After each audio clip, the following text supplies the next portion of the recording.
I'm Terry Shepherd, along with Jennifer Dornbush, with another in our series from the Outliers Writing University studio at Bouchercon 2025.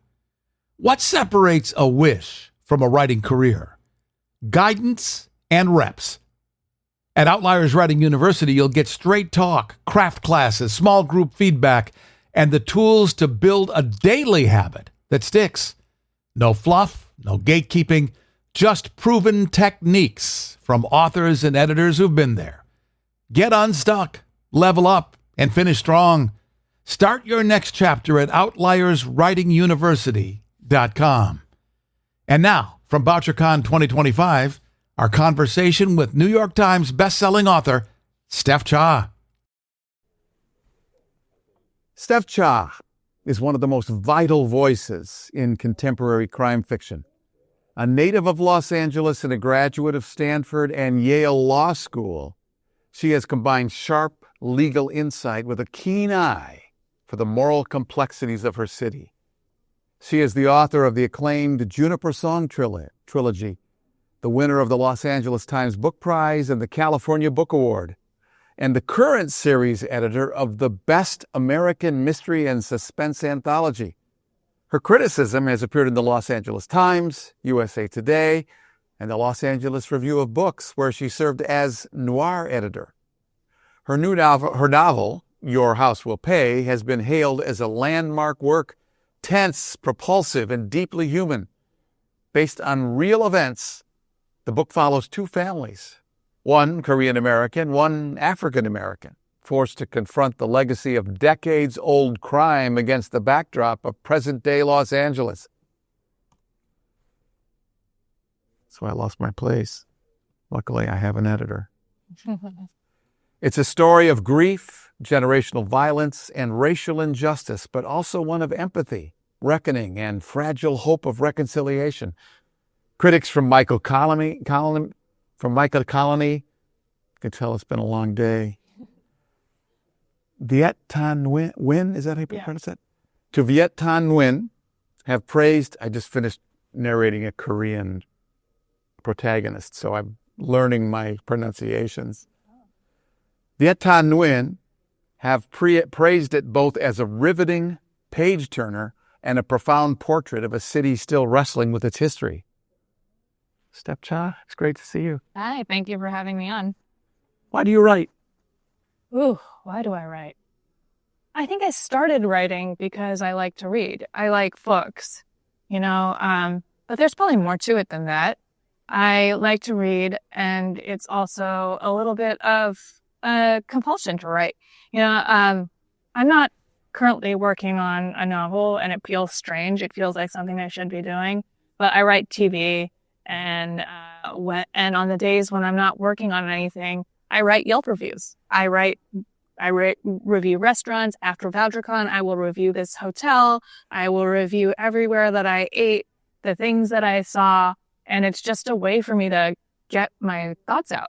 And nobody wants me to write Yelp reviews. I've written almost 5,000 of them. And so there's obviously something in me that needs to express myself with words and almost to help me process the things that happen in my day-to-day life and to memorialize them. And, something in that is, there's a compulsion there. What are the commonalities of a good customer experience? Well, when you're talking about restaurants, which I guess is like probably 80% of what I review, I like the food has to be good, and then it has to feel like a place where people care at all if the customer is having a good time. Pretty basic, really. Yeah. Pretty good. Most of my reviews are 5 stars. I'm not a critic. I just like to record. And the USB ports have to work in the hotel for it to get for sure. I think it's very interesting. I think that need to record, maybe that's part of what drives me. I think day to day, absorbing the world around me, anytime I feel like I have something unique to say, I want to say it and I want to put it down somewhere. And most of that doesn't even come out in my books. but some of it does. And I think that is why I write in a broader sense, to kind of just take the sensation of like, just take my point of view and just project it somewhere that feels permanent. It's like journaling in a sense. Yes, it is. Wow, I didn't think about that. It's totally like journaling. I have never journaled. I'm not through any journals. And I think it's just something about getting the words down. I think sharing them is part of that process for me. I'm not like an intense social media person or anything, but I think like having, like leaving a little bit of a mark of myself and being like, okay, like I was here, I did this, I wrote this, these were my thoughts. I think that is a huge part of the writing process for me. That's like, or part of the goal rather. Yeah. Can I dive into the book? Yes. Okay, so I'm really curious about if you could tell us a little bit more about the real life events that inspired. Yeah. So the book is inspired by the murder of Latasha Harlins, who was a 15-year-old Black girl in South Central Los Angeles. She was killed in 1991 by a Korean liquor store owner, like kind of liquor store mini mart owner, who was a woman, a middle-aged woman, and an immigrant and a mother. And she shot her in the back of the head. It was there's actually footage of it. There was a brief altercation, and at the end of it, she shoots Latasha in the back of the head as Latasha's walking away. And it was in this context of South Central Los Angeles being a place that was majority Black in terms of the people who live there, but like some huge percentage of the businesses in the neighborhood were owned by Korean immigrants who did not live there. And so there was a lot of tension between this group of like American-born Black people and foreign-born Koreans who had no understanding of kind of the racial dynamics or anything, or even like why it was cheap to buy these businesses necessarily, And so there was already a lot of tension between these two communities. And when Latasha was killed, Sun Ja-ju, the killer, was put on trial for her murder. And she was convicted of voluntary manslaughter, which I actually think that was the right verdict. Like, I understand why they didn't go for murder 1 or murder 2. Like, I think voluntary manslaughter covers that's like if you kill somebody in a bar fight, and she was convicted of that, which is, that's not an unjust outcome. But then the judge was this first-time judge. All the more senior judges found a reason to be not off this case because it was so politically contentious. Nobody wanted it.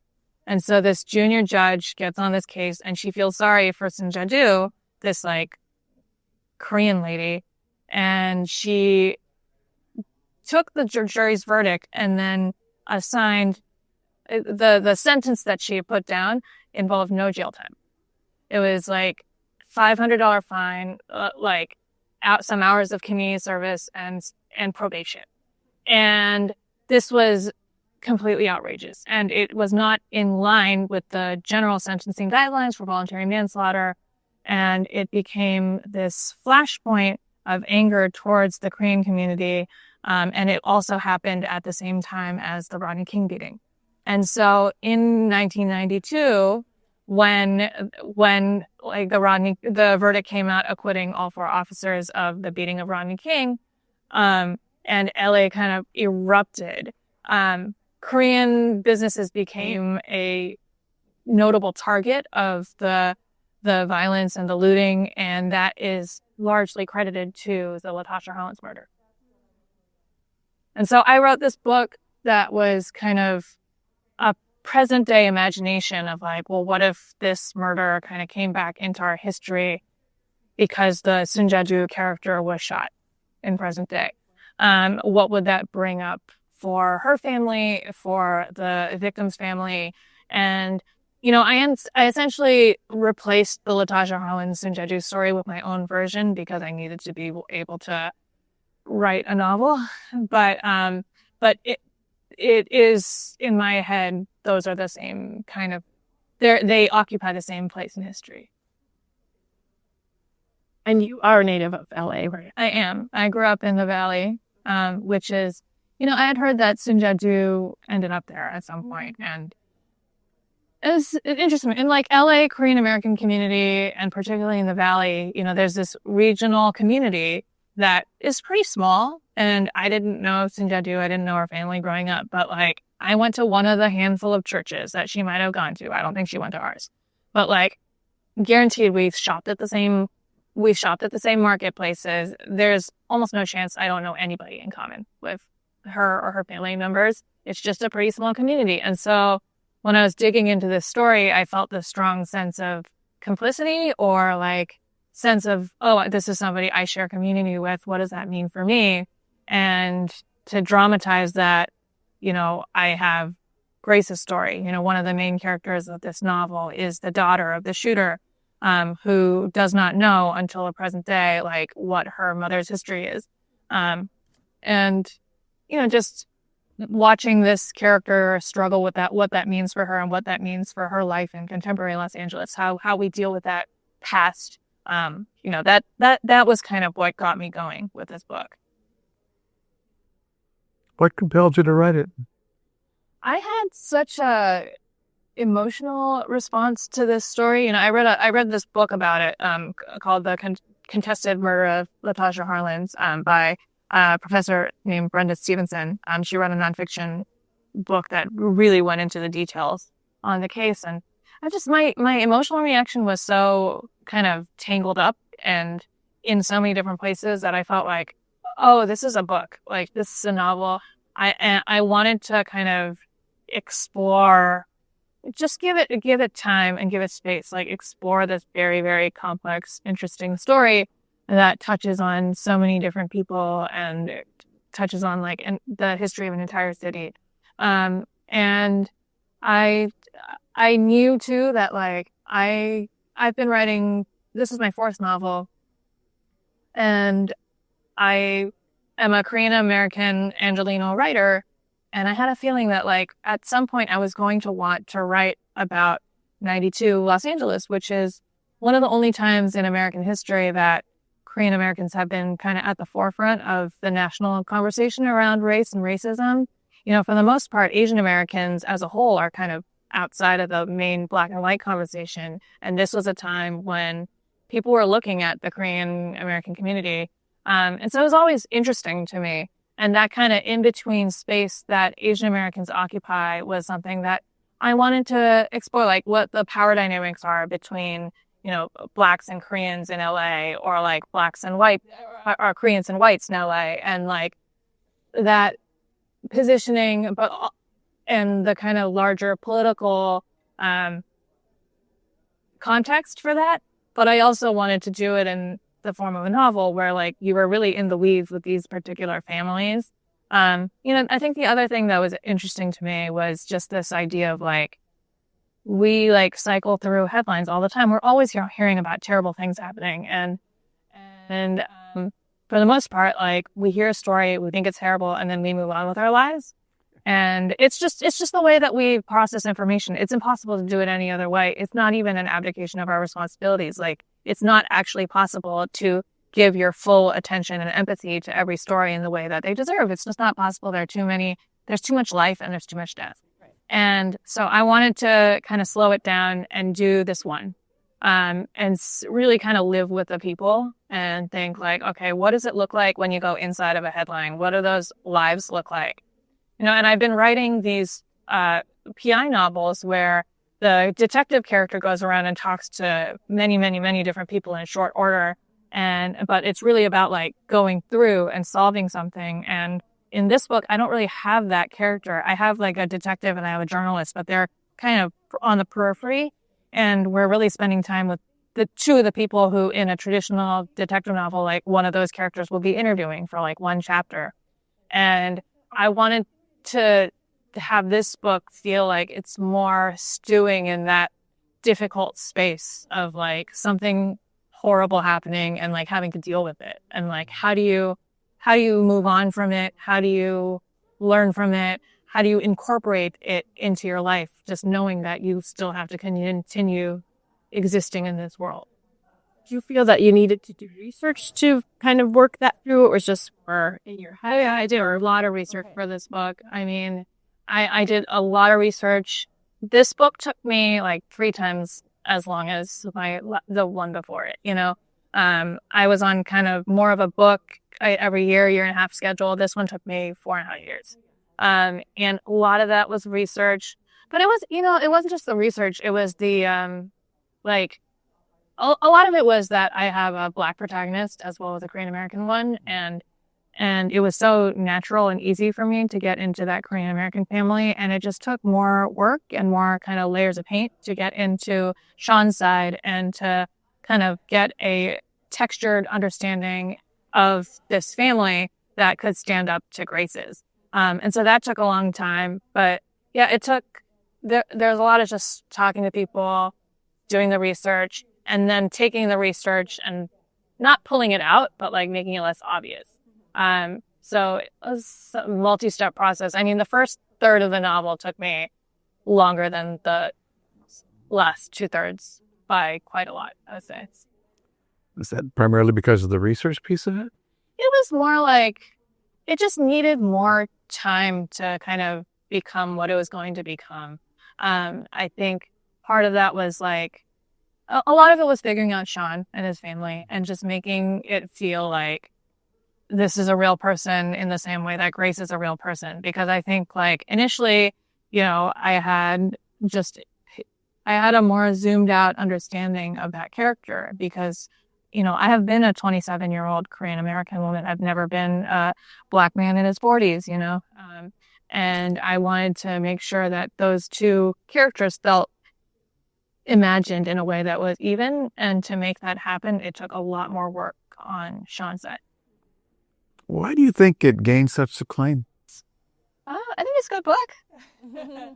I think it hit a nerve. I think that it is a story that deals with a significant moment in history that has not received a lot of attention in the literary world. I don't know. I mean, I think people who liked the book said that they liked it. I don't know. I think, you know, acclaim is one thing. It's like, I think this book got in front of more people to begin with than my other books, you know, and I think that has to do with the subject matter in part, you know. I think like once it got to reviewers, like them enjoying it was the next step. But I do think like this felt like culturally relevant, at least in a way that like this book hadn't been done before.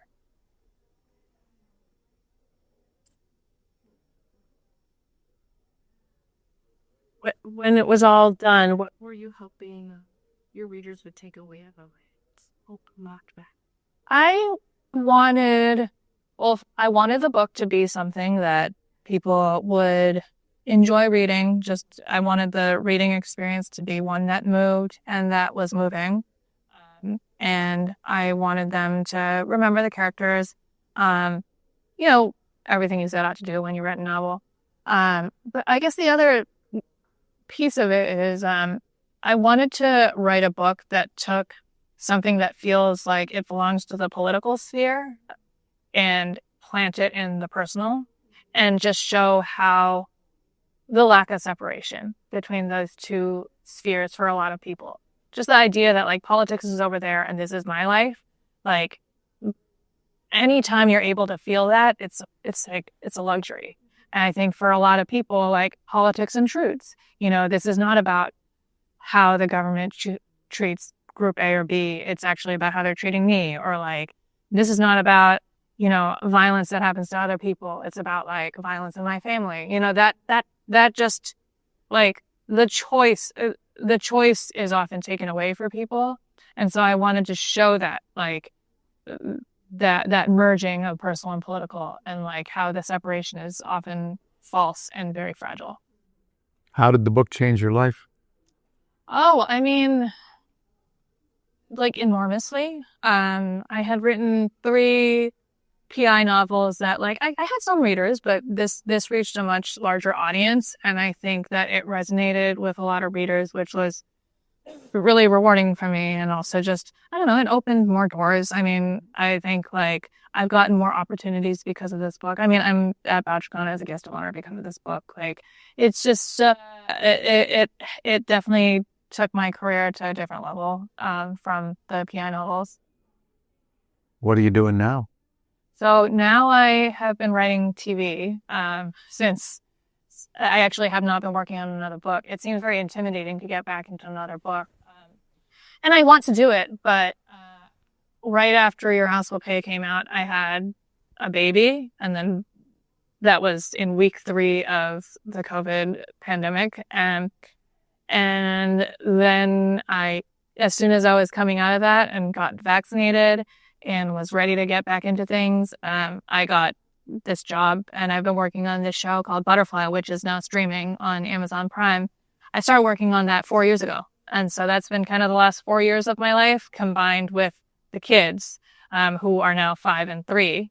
And then the other thing that fills the gaps when I'm not busy with those things is I am the series editor for Best American Mystery and Suspense. So that takes some time.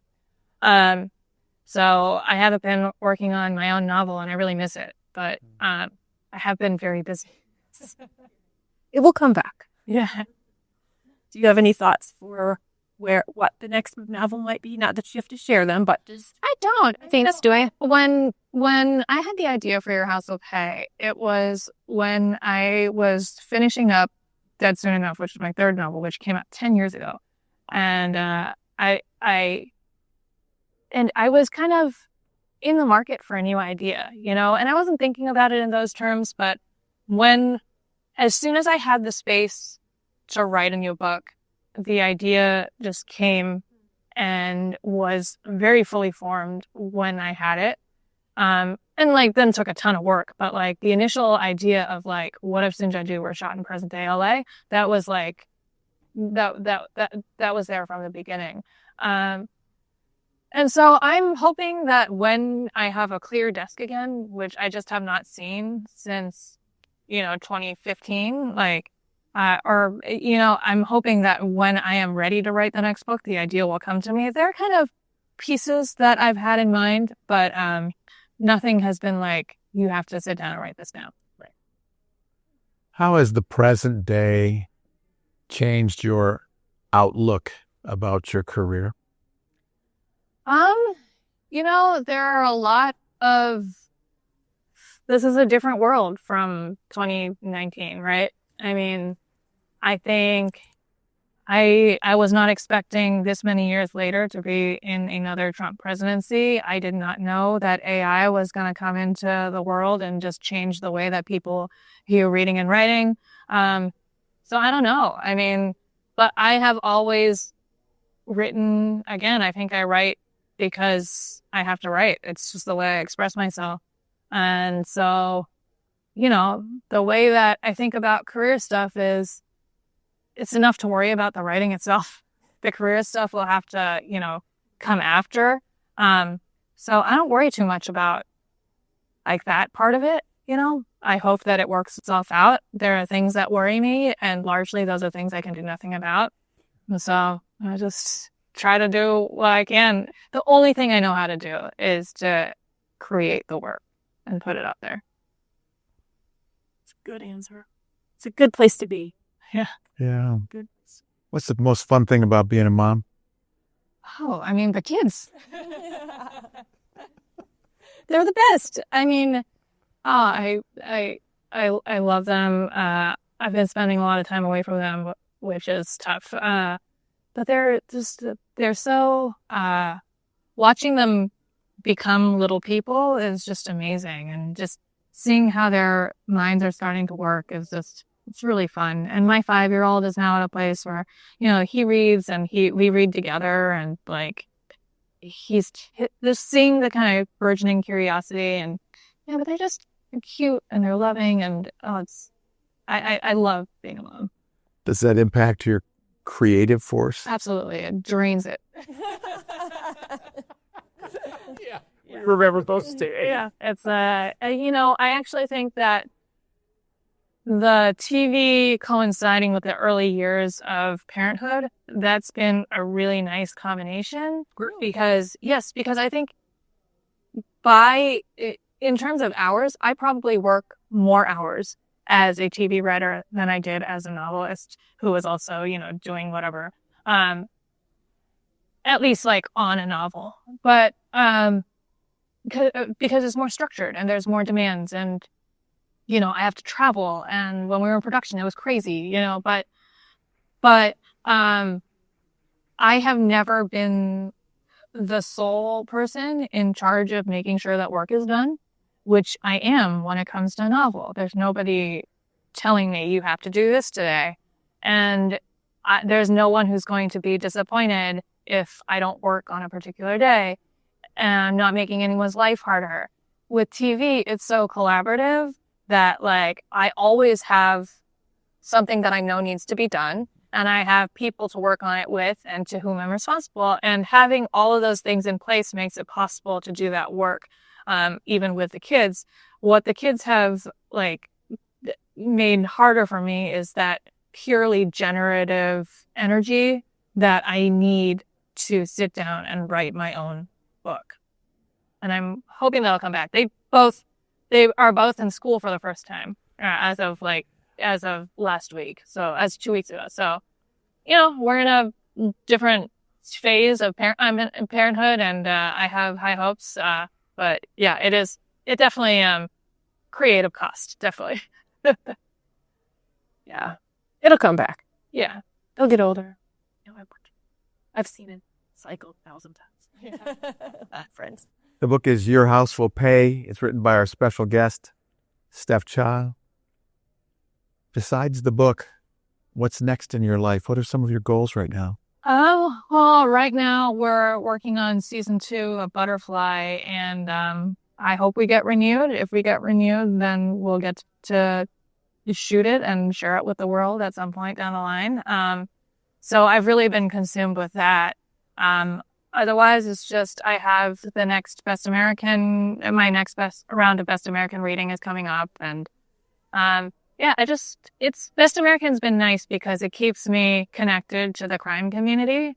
In these 6 years where I haven't had a novel, I have generated these anthologies that have introduced me to so many great writers. I was on a panel today, and afterward I met three different writers who had published, came up, and I got to meet them, and I love that anthology. I'm really proud of the stories that come out of there, and so yeah, I'm just in another cycle of that Butterfly, and one day I would like to get back into another book, but I am very busy in the meantime. Steph Cha, thank you so much for coming to Bouchercon 2025, and thank you for your conversation with us. Thank you for having me. And that's another interview from Bouchercon 2025, a copyrighted presentation of Outliers Writing University, all rights reserved. Learn more about our essential services at outlierswritinguniversity.com. With Jennifer Dornbush, I'm Terry Shepherd.